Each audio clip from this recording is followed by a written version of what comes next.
Bon, finalement, on va faire un compromis, c'est-à-dire que je vais faire une petite intro ici, de pourquoi cette balade architecture et paysage proposée par le communitaire chartois.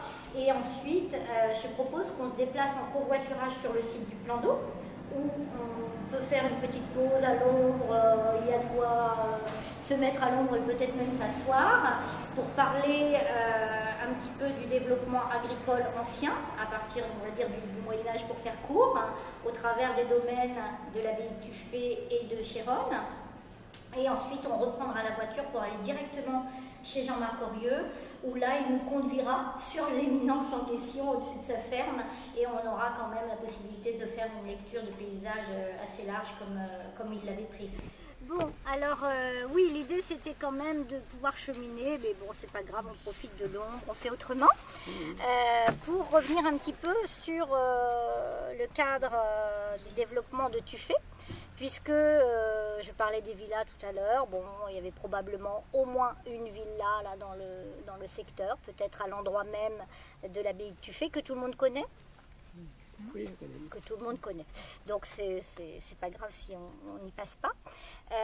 Et peut-être même deux, hein, c'est possible, puisque finalement on pourrait aussi imaginer peut-être un autre grand domaine du côté de Chéronne dès l'Antiquité. Mais vraiment ça c'est des hypothèses qui ne sont pas vérifiées pour l'instant, qui le seront difficilement de toute façon, sachant que si effectivement il y avait villa gallo-romaine sous l'abbaye de Tuffet, étant donné que c'est aujourd'hui complètement inséré dans le bourg, on peut difficilement imaginer de pouvoir vraiment faire des fouilles qui permettraient de révéler des éléments de cette nature-là.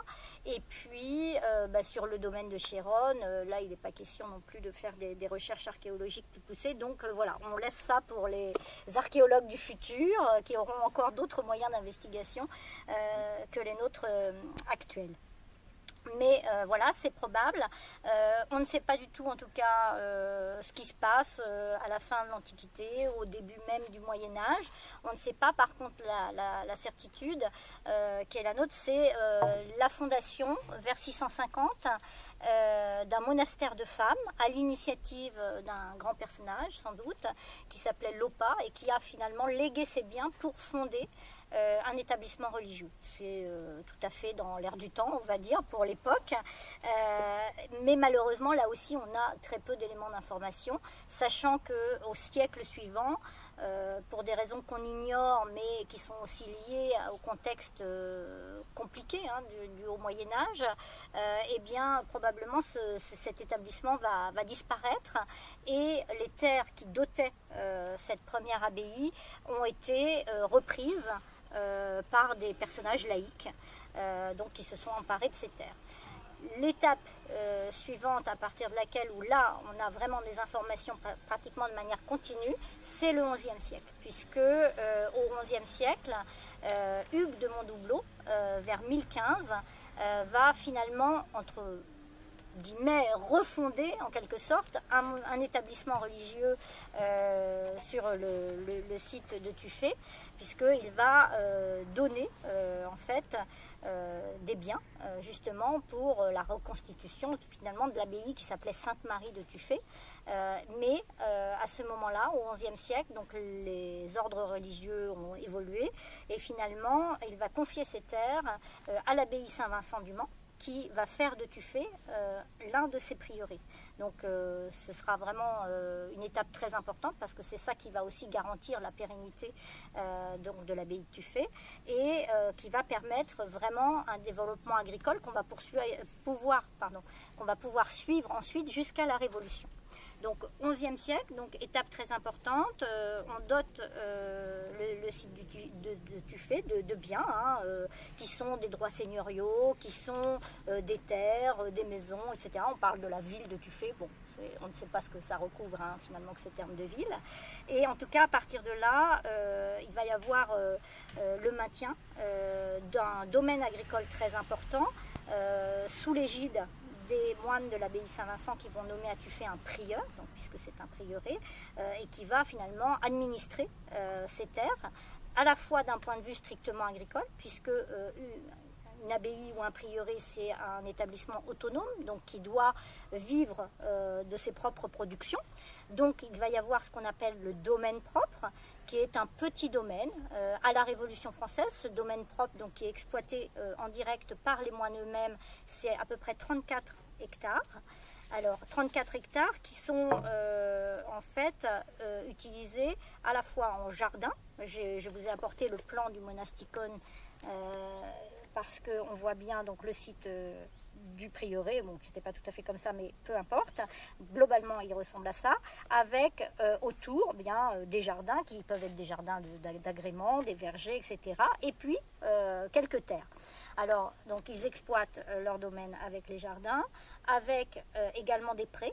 On est dans un secteur avec la petite vallée de la Chéronne qui constitue ce qu'on appelle aujourd'hui les zones humides et qui du coup se prêtait bien au développement de prairies naturelles. Donc ils ont quelques prés également. Et puis essentiellement des bois, parce que les bois sont très importants pour eux, puisque en fait, comme ils ont un grand domaine agricole, ils ont aussi des fermes à entretenir, etc., des bâtiments éventuellement à entretenir, à reconstruire. Donc les bois sont vraiment importants. C'est une source aussi de revenus, puisque les arbres ont une valeur importante. Et puis aussi, ils ont dans leur domaine qu'ils exploitent des mares sur l'ensemble des exploitations agricole du domaine qu'ils n'exploitent pas directement, mais qui est dit domaine affermé, donc c'est-à-dire loué, comme on pourrait le dire aujourd'hui. Et puis quelque chose de très important qui est des étangs, avec donc notamment un grand étang qui est dit le grand étang des moines, qui est fondé en 1100 et qui a priori se situait à peu près où se situe le plan d'eau actuel. Ce grand étang des moines est complété du petit étang des moines qui existe encore, qui est en fait la retenue d'eau du moulin, puisque voilà, dans le domaine il y a aussi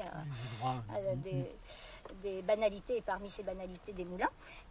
Et donc ces pièces d'eau sont importantes, puisque le grand étang, s'ils l'ont creusé, c'est tout simplement pour l'utiliser comme pêcherie. On sait que tous les 3 ans il était vidé et la pêche était vendue, et puis eux, étant donné qu'ils sont religieux, ils sont astreints à des nourritures maigres aussi, donc forcément ils devaient se nourrir des poissons de leur grand étang. Donc on le situe assez bien, on le suit jusqu'à la Révolution. Jusqu'à la Révolution il existe, ce grand étang des moines, et il disparaît finalement avec la Révolution, parce que évidemment un étang ça nécessite de l'entretien, et sur le cadastre du 19e on le devine, alors attendez, on le devine assez bien, puisque en gros donc l'abbaye se situe ici, Chéronne se situe là, donc en gros c'est plutôt comme ça si on veut se mettre dans le sens, avec la bonne orientation. Et donc là on a la rivière qui passe donc dans le fond de vallée. Et donc le grand étang en fait se situait dans ces parcelles. Et si on regarde la carte IGN, on devine là encore bien, même si évidemment il y a notre plan d'eau qui nous fausse un petit peu la vue, la vision qu'on peut avoir aujourd'hui, mais globalement il se situe en contrebas du relief, dans la vallée en fait de la Chéronne et de la Jousse, qui se rejoignent sur ce secteur-là. Et donc ce secteur-là, après la Révolution, en fait, va retourner à la nature, puisque le grand étang ne sera plus entretenu et ça deviendra des prairies humides. Ce qui explique que finalement, au début des années 70, lorsque la commune de Tuffet a voulu se doter d'un plan d'eau à des fins de développement de loisirs, finalement on a choisi le même emplacement parce que c'était évidemment une zone qui s'y prêtait à merveille. Donc voilà pour le domaine propre, donc à peu près une 30aine d'hectares, avec une exploitation qui est vraiment extensive, forcément, parce que les moyens des moines dont ils disposent, ils ont, selon les époques, plus ou moins de moines qui sont présents sur le site. Ils font aussi exploiter leur domaine par ce qu'on appelle les corvées, puisque en dehors du domaine propre, donc je le disais, il y a une grande part du domaine qui est affermée, c'est-à-dire que c'est toutes les terres qu'ils louent avec les fermes, les maisons, etc.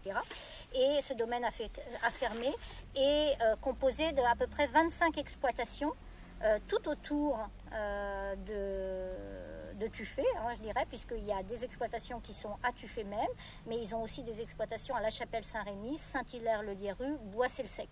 Donc ce sont ces 25 exploitations à peu près. Alors je dis à peu près parce qu'en fait ça a fluctué un petit peu au cours de l'époque moderne.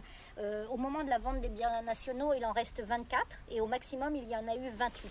Parce que déjà, dans le cours de l'époque moderne, on a eu une tendance à l'agrandissement des exploitations avec les métairies qui étaient des fermes constituées de 15 à 40 hectares.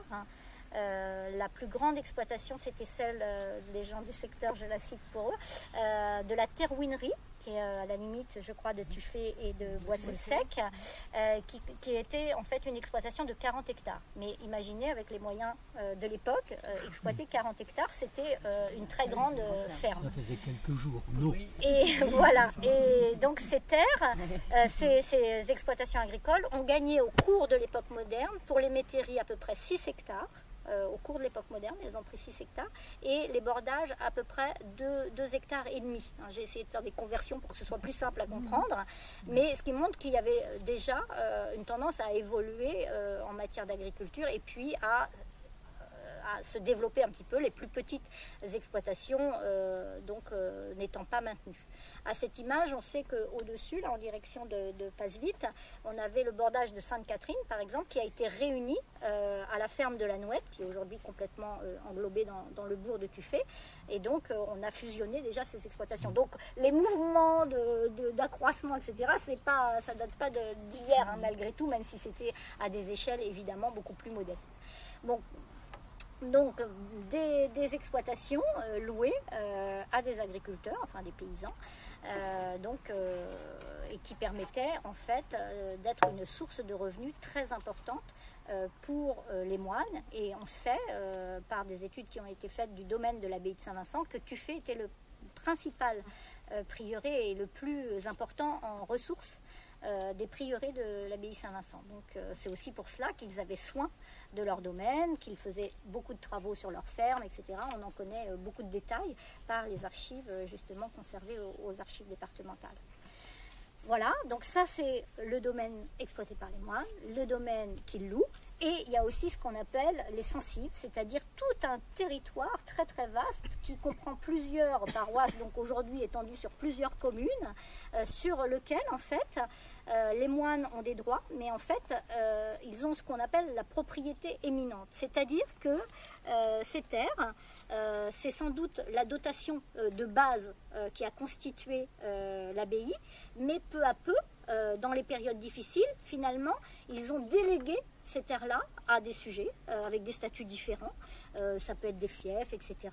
Et ils n'en ont pas gardé la propriété réelle, c'est-à-dire qu'ils perçoivent toujours, et jusqu'à la Révolution sur ces terres, des droits seigneuriaux.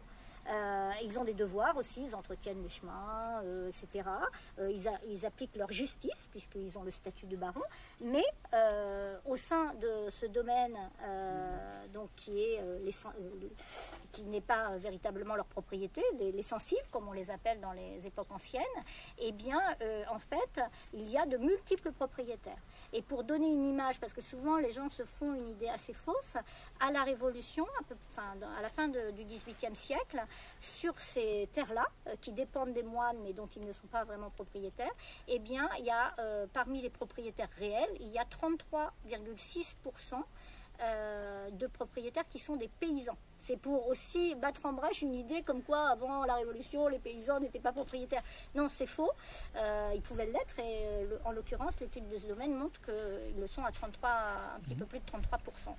Okay. Et en fait ça c'est important parce que évidemment ça veut dire que dès cette époque-là se confrontaient plusieurs types d'agriculture avec plusieurs perspectives.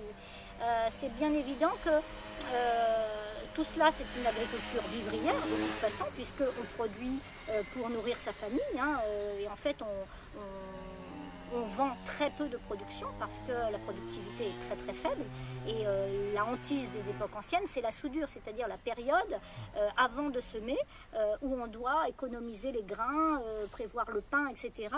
Pour faire donc justement la soudure d'une saison à l'autre. C'est ça la hantise jusqu'à la Révolution française. Mais voilà, il y a quand même déjà des logiques qui sont un petit peu différentes. Et donc ça c'est la logique donc, du prieuré.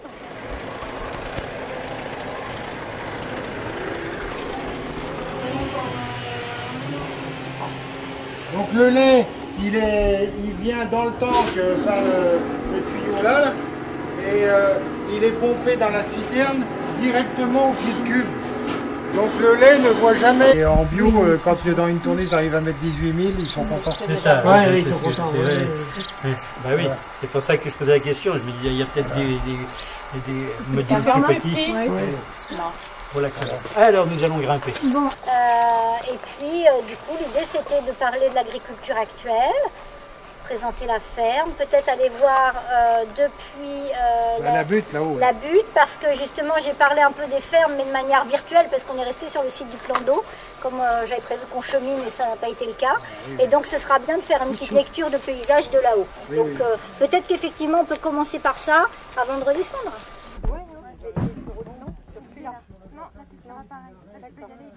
Il traversait notre cour en diagonale. Oui. Il allait chez Marie là-bas à la couillerie. C'était ça, hein. Et donc là, on est par là. Moi aussi. Les anciens, quand ils mettaient une haie à un endroit, c'est souvent qu'il y avait une différence de terre entre les deux parcelles. Parce qu'il y avait une terre qui était plus facile à travailler ou qui pouvait se travailler avant une autre. Donc par exemple, à 400 mètres, là, vous avez une haie qui monte. Eh ben, c'est vrai, quoi. Derrière la haie, la terre n'est pas du tout la même que de ce côté-là, quoi. Donc là, ça se voit plus parce que mon prédécesseur a... je jette la pierre à personne, mais dans un certain élan, on a fait des grandes parcelles. Moi, j'ai gardé les chênes sur le bord de la route là-bas, c'est si bien que même si vous ne voyez pas le goudron, vous devinez le chemin, on va le voir plus haut. Eh ben, les anciens, ils ont fait la route à la limite de la nature de terre. De mon côté, c'est plutôt des sables sur argile, un peu de sable limonné, alors que de l'autre côté, c'est carrément des ressorties d'argile. Hein, pour ceux qui connaissent le coin, la closerie, c'est une ferme très argileuse, quoi. Donc, les anciens, et ça, c'est l'ancienne route de Tuffet à la chapelle Saint-Rémy. Je ne saurais pas dire quand est-ce que la vraie route du plan d'eau jusqu'à la chapelle, elle a existé, là, en passant par les bourbiers. Mais ça, c'est la vraie route de la chapelle historique. Sur le cadastre napoléonien, c'était encore celle-là. Donc là, on est à peu près à 100 mètres d'altitude, on va vous la faire simple. Et puis on va monter sur la butte, là-bas à 115 mètres. 70 000 pieds de mailles de graines à l'hectare, pour faire simple. Et là, j'en sème 90 000. Donc je sème moins épais, parce que si je sémais la même densité, j'aurais du maïs charbonné. Donc il faut aussi un peu adapter ce qu'on fait à la nature des sols. Ça veut dire quoi charbonné, Jean-Marc? Eh ben, c'est que la bosselle, il y a du charbon dessus. Il y a comme une poudre noire. C'est un parasite alors? Oui, c'est un charbon, oui. C'est une maladie cryptogamique. J'ai un ensilage et 2 pâturages dans une parcelle comme ça. C'est peut-être pas mal pour l'instant. Bah oui, mais si tu veux, on aurait eu un peu d'eau là, ben on aurait peut-être pu gratter un pâture. Oui. Là, jusqu'à dimanche soir, les vaches étaient dans la luzerne. Là, vous voyez les 2 bacs noirs là. Hein, bon, ben j'ai avancé un fil à peu près tous les 30 mètres et je les mettais la nuit. On l'a ensilé 2 fois. Oui. On l'a fait pâturer 1 fois. Et encore heureux parce que l'année dernière, on a voulu attendre que ça pousse un peu plus avant de mettre les vaches, parce que normalement, pour faire pâturer, il faut qu'il y ait une certaine hauteur d'herbe, etc. Et là, Janine elle me dit, il ne faut pas qu'on se fasse avoir comme l'année dernière, parce qu'on avait tellement attendu qu'il avait grillé sur pied. Donc c'est le soleil qui l'avait bouffé, quoi. Sylvie qui m'a demandé la couleur du sable. Oui, c'est ça. Sylvie G, elle est où Sylvie G? Sylvie G. Sylvie, je gortais. Non, bah, je dis G parce que l'autre c'est Sylvie L. Oui, c'est Sylvie G, moi. Oui, mais je sais bien que c'est Sylvie G. Tiens, tu me demandais la couleur du sable. On l'aperçoit là. Tu vois, c'est ocré. Donc ils s'en servaient pour faire les enduits à la chaux là sur les maisons. C'est pour ça que les maisons du coin ont ces couleurs-là. Et un peu plus loin, il y a une carrière. Il y a une là à 30 mètres là. Là, juste là au bout. Pour raccrocher, j'ai pas entendu tout ce que Sylvie a dit, mais mon prédécesseur Claude Launay m'avait parlé un peu de l'histoire de Tuffet, enfin des parcelles de Tuffet avant que j'arrive. Donc Claude, lui, s'est installé en 72 ici. Et jusqu'en 1986, les parcelles que vous apercevez, vous voyez, il y a une petite haie un peu noire là. C'est le bord de la route qui va de Tuffet à la Chapelle-Saint-Rémy. Et juste derrière, vous avez un chaume de blé là. Bon bah tout ça, c'est ce qu'on appelait les prairies communes de Tuffet dans le temps. Et jusqu'en 1986, le régime des prairies communes a eu lieu à Vécourt à Tuffet. J'ai encore eu la confirmation à midi au téléphone. Super synchro. Hein. Voilà. Et on a parlé de ça tout à l'heure, mais c'est bien, ça complète très bien. Et donc, ils avaient un système où ils mettaient les bêtes à partir d'une certaine date, tous ensemble. Et puis, elles étaient marquées d'une façon pour que chacun récupère les siennes. Et puis, je crois qu'ils avaient droit à un carquelin, ils avaient droit de fauche sur une partie des prairies. En fait, c'était des propriétés privées à usage collectif, donc ils avaient droit d'exploiter par rapport à la surface qu'ils louaient ou dont ils étaient propriétaires. Voilà. Et donc, jusqu'en 86, la ferme de la Morinière avait des parcelles jusque dans les prairies communes. Et en 86, entre les châteaux de Launay, la Chaperonnière, et je pense que château de Chéronne peut-être dans le coup, ou d'autres propriétaires, il y a des parcelles, c'est comme ça qu'on a récupéré par exemple les 80 arts qui sont derrière le fossé dont je vous parlais là, qui va du chêne, voilà. Donc il y a eu des réattributions de parcelles entre châteaux, de façon à ce qu'il n'y ait plus besoin de la Morinière aller jusque dans les prairies communes pour aller... passer par chez nous. Voilà. Même pont qui fait passer la rivière et la voie ferrée. Et par contre, donc, ce qui est Chéronne et Jousse, ça part par là, où il y a les peupliers. Voilà, là. Donc en fait, là, oui, Chéronne, sans s'en apercevoir, il y a bien deux systèmes de vallées. Les vallées qui viennent de la Jousse et de la Chéronne, donc deux petites vallées, donc de Saint-Denis, de Prével, qui se rejoignent derrière les peupliers et qui s'en vont dans cette direction-là, et puis tout ce bassin versant là qui donne sur la rivière de Bélier, qui va rejoindre l'Huine par contre à Bélier.